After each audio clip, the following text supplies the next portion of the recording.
Boss Kabutura, stay in touch. Yes, nimba rero wowe musore cyangwa se wowe nkumi aho wicaye kano kanya warabaswe n'ibijyanye gukora imibonano mpuzabitsina itarangira ihoraho, mbese utanyurwa mu bikorwa byo gutera akabariro, ndagira ngo nkumenyeshe yuko ikintu cya mbere wakora mbere na mbere ari ukwihutira kujya kureba inzobere mu bijyanye n'uburwayi bwo mu mutwe. Abangaba abari abaterapiste cyangwa se abakansara, abangaba bagenda bakugira inama zitandukanye kandi ni inzobere mu bijyanye na sex addiction treatment, ku buryo bagufasha nyine kuba wakwirukanka cyane ugasiga iki cyorezo cyo kumva ushaka gusambana buri kanya. Nimba rero uri ku rutonde rw'abantu bafite ibyo bibazo, ntiwinenge ntiwinegure, ntago nawe ari wowe, ahubwo umubiri wawe wakubyariye udahatse. Ndagira ngo umenyeshe yuko ibyo bitekerezo by'ubugwari bikuri mu mutwe ushobora kubicikaho wegereye umuterapiste, ukamwubaha, ukamubwiza ukuri, ukamubwira byose bikubaho, hanyuma akaba yaguha inama ndetse n'imiti nimba ihari ikagenda igufasha gahoro gahoro, ukaba wasohoka muri iyi zone ugatangira ubuzima bushyashya. Stay in touch. Boss Kabutura, stay in touch.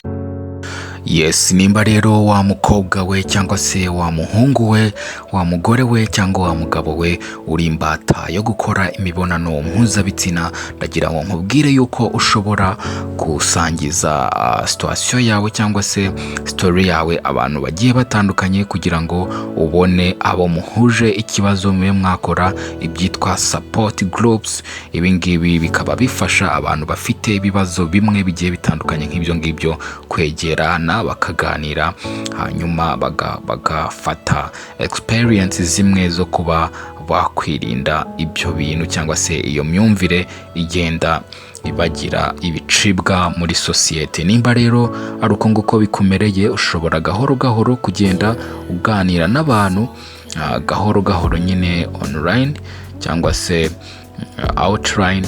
Urumva ushobora kureba nyine inshuti runaka yawe, enda urugero nka Peter, ukamubwira uti jewe Peter rero ibintu byanjye bimeze gutya gutya na gutya, kumbonanirwa mu tujama cyangwa se mu tubebi, ntago mu by'ukuri njyewe ari amahitamo yanjye, ahubwo n'uburwayi. Uwo ngo rero ashobora kuguhuza n'undi cyangwa se nawe ugasanga ariko ameze, ukaba watangira nyine kugibwa inama zigiye zitandukanye. Ibi ngibi ariko aba expert muri ibi ngibi nabo bashobora kuguhuza n'izo groupe ziba zifite ibibazo nk'ibyo ngibyo, mwese mugahurira muri support group, mukaba mwabasha kugira imyumvire imwe kandi itandukanye n'iyo ngiyo, mukaba mwabasha gusohoka muri uko kuzimu. Stay in touch. Boss Kabutura, stay in touch.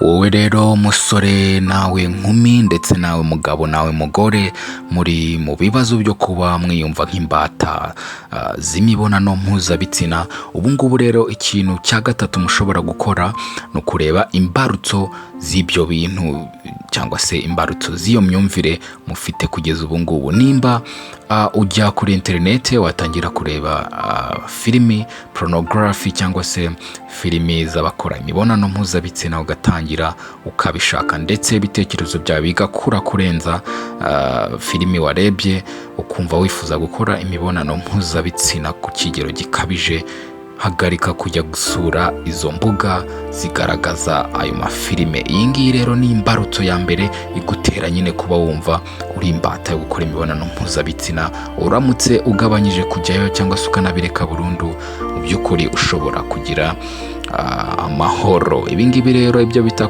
just to identify the trigger, aba ari ukugira mbere na mbere kumenya imbarutso itera ibyo bintu. Nimba ukunda kureba abakobwa bambaye utumini ukumva urabifuje, nimba ukunda we kwitekerezaho kumva nyine ukeneye gusambana, ibintu bimeze nk'imbarutso bishobora kugukururira kujya muri ayo maco mabi, nibyo bintu uheraho kugira ngo wirinde kuba nyine wakongera kugira aho uhurira nabyo. Ibyo ngibyo biguhunza iyo myumvire.